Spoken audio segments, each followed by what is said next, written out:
प्रिय प्यारे परिवार, प्रिय मित्रों, भाइयों और बहनों, बच्चों और युवाओं, मैं अरुण पायस माकी हूँ। आज जुलाई का पहला दिन है। जुलाई 2025 का महीना, जो आज ट्रांसफिग्रेशन की प्रार्थना है। एक राष्ट्रीय डॉक्टर दिवस, पालक दिवस और अमरनाथ यात्रा। हमें क्यों बनाया गया? अर्धवर्ष से हर साल 26 जुलाई को हम संत अन्ना और संत जोआचिम की सेवा में जाते हैं और आपको स्वर्ग पर अधिकार देने के लिए उनके साथ जुड़ते हैं। हम इन सब के लिए भगवान के अनुरोध को कभी स्वीकार नहीं करते हैं। आषाढ़ और सावन के महीने के चंद्र दिवस पर जो कुछ भी किया जाता है, हर साल 26 जुलाई को हम संत एनी और संत जोआचिम के लिए मास में जाते हैं और आपको स्वर्ग पर अधिकार देने के लिए हमारे साथ जुड़ते हैं। खूनी संत थॉमस को आशीर्वाद। भारत के प्रेरित संत थॉमस के बहुमूल्य रक्त की महिमा के लिए प्रार्थना।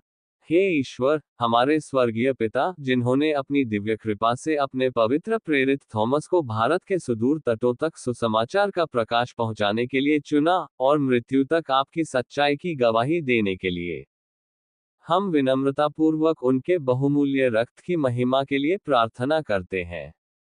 मसीह के लिए अपना रक्त बहाकर संत थॉमस ने इस प्राचीन भूमि में विश्वास के बीजों को सींचा और चर्च की स्थापना की, जो आज भी फल फूल रहा है।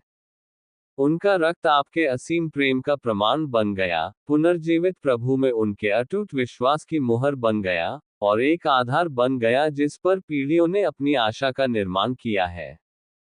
हम आपके पुत्र, हमारे उद्धारकर्ता यीशु मसीह की नकल में किए गए इस पवित्र बलिदान का सम्मान करते हैं, जिसका अपना सबसे कीमती रक्त हमें सभी पापों से शुद्ध करता है।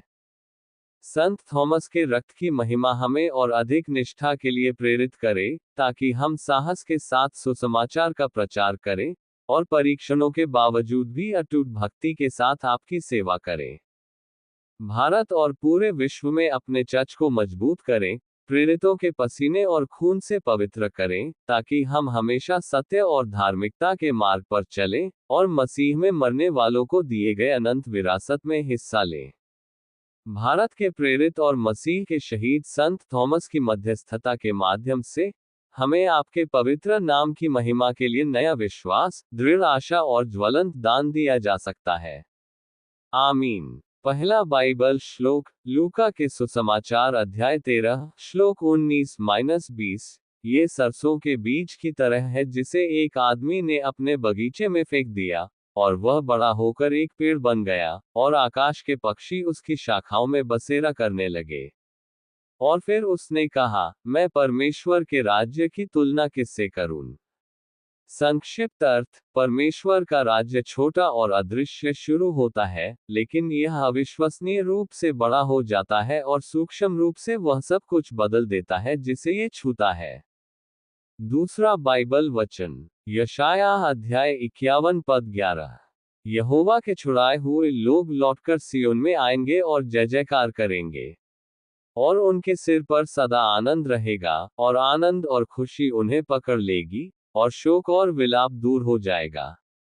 अर्थ, जिन्हें यहोवा ने बचाया है वे लौट आएंगे। वे जय जयकार करते हुए सियोन में प्रवेश करेंगे, उनके सिर पर सदा आनंद छा जाएगा। आनंद और खुशी उन्हें पकड़ लेगी, और शोक और विलाप दूर हो जाएगा। तीसरा बाइबल वचन, प्लसम अध्याय 118 पद 24। ये वह दिन है जिस दिन यहोवा ने कार्य किया है, हम इसमें आनंदित और प्रसन्न होंगे। अर्थ, प्रभु में आनंदित रहो, और वह तुम्हारे हृदय की इच्छाएं पूरी करेगा। अंतिम बाइबल वचन, भजन अध्याय 37 श्लोक 4 में कहा गया है, फिर यहोवा में आनंदित रहो, और वह तुम्हारे हृदय की इच्छाएं पूरी करेगा। संक्षिप्त अर्थ, परमेश्वर में अपना आनंद और संतुष्टि पाओ, और वह तुम्हारे हृदय की सबसे गहरी, ईश्वर सम्मानित इच्छाओं को पूरा करेगा। आइए प्रार्थना करें। हे माता मरियम, हे यीशु मसीह के पवित्र हृदय, आज जुलाई है। यह अर्धवर्ष 2025 का 7वां महीना है। आपकी शक्तिशाली मध्यस्थता के माध्यम से हमारे परिवार सद्गुणों में मजबूत हो, हमारे बच्चे अनुग्रह में बढ़ें, और हमारे घर शांति और पवित्रता से भरे हों। हमें आपकी विनम्रता, विश्वास और दृढ़ता के गुणों का अनुकरण करने में मदद करें, ताकि हम हमेशा परमेश्वर की इच्छा को पूरा करने का प्रयास कर सकें और एक दिन स्वर्ग के अनंत आनंद में आपके साथ शामिल हो सकें। आमीन। मेरे YouTube चैनल को मत भूलना।